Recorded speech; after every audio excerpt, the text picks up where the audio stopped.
Heavy rain this morning causing schools and several roads to close. This is at 65th and Scott Hamilton in Little Rock. At least 3 cars were stuck at the intersection and needed to be rescued by first responders. And take a look at this off of Bishop Park in Bryant, right off of Boone Road, normally filled with kids playing ball. The roads flooded, even overflowing with rain, as you can see. There were several water rescues seen here earlier this morning, and it is a spot notorious for flooding. It was quite a morning across the natural state. Good afternoon. I'm Mallory Brooks. Thanks for watching Arkansas Today. Reports started flooding in of all of the water going over roadways as the area had 3 to 5 inches of rain in just a few hours. Multiple rescues this morning due to floodwaters. Many drivers are surprised by high water in the darkness.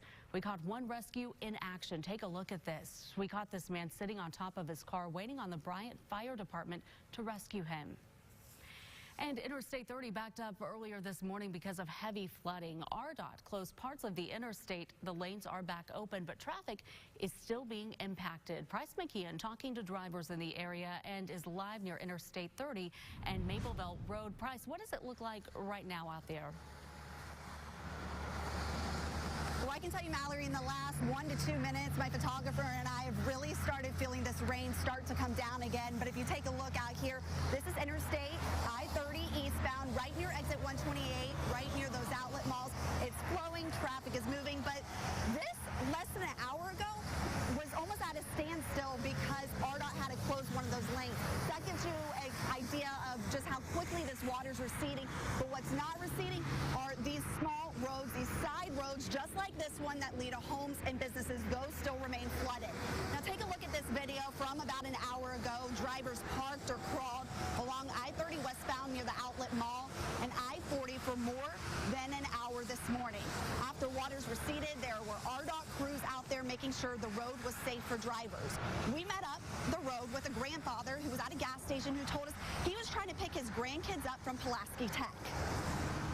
Well, what I ended up doing was I ended up coming up 30, and then I got off at the Otter Creek exit and so forth, and I was going to try to come up the frontage road here in front of the church to get to the school, but then they blocked the school off.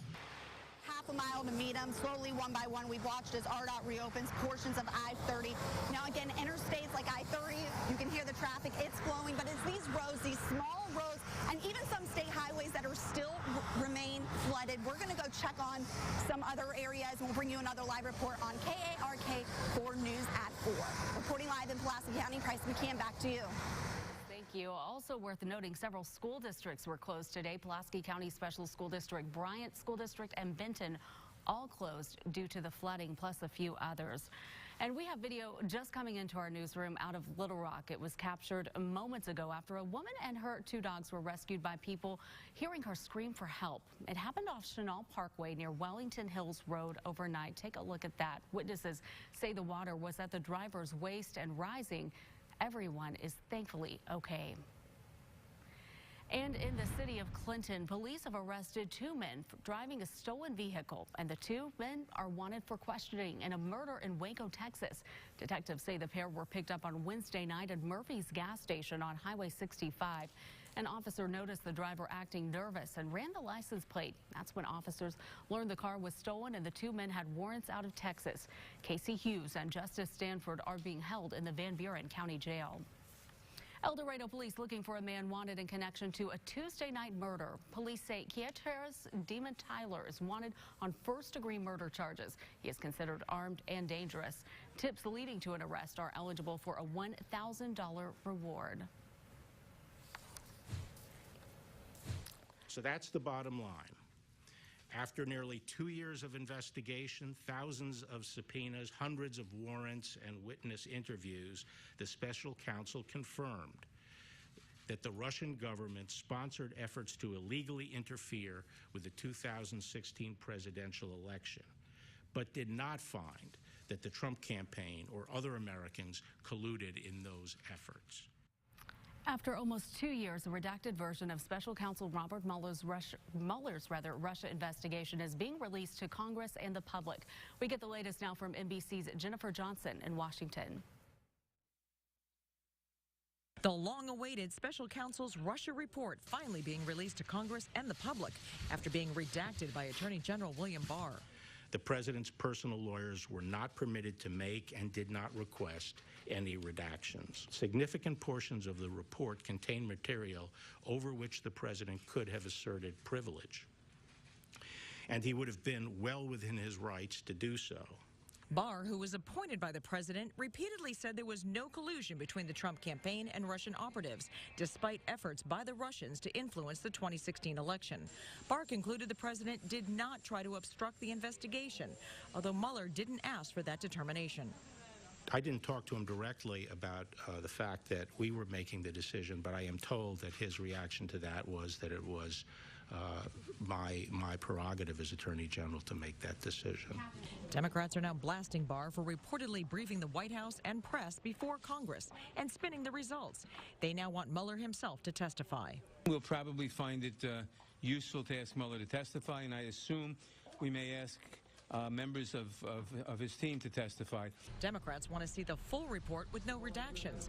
Barr arguing he had to adhere to grand jury secrecy rules and protect witnesses, including intelligence informants. Democrats want to investigate possible obstruction by the president further.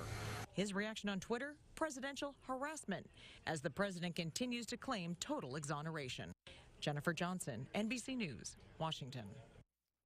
Thank you. Attorney General Barr is expected at a congressional hearing on May 1st and May 2nd at the Department of Justice. Taking a look at the day ahead now, on this Thursday, April 18th, former Vice President Joe Biden travels to Massachusetts to attend a strike for Stop and Shop employees. Biden will speak to more than 30,000 workers protesting the supermarket's proposed cuts to health care.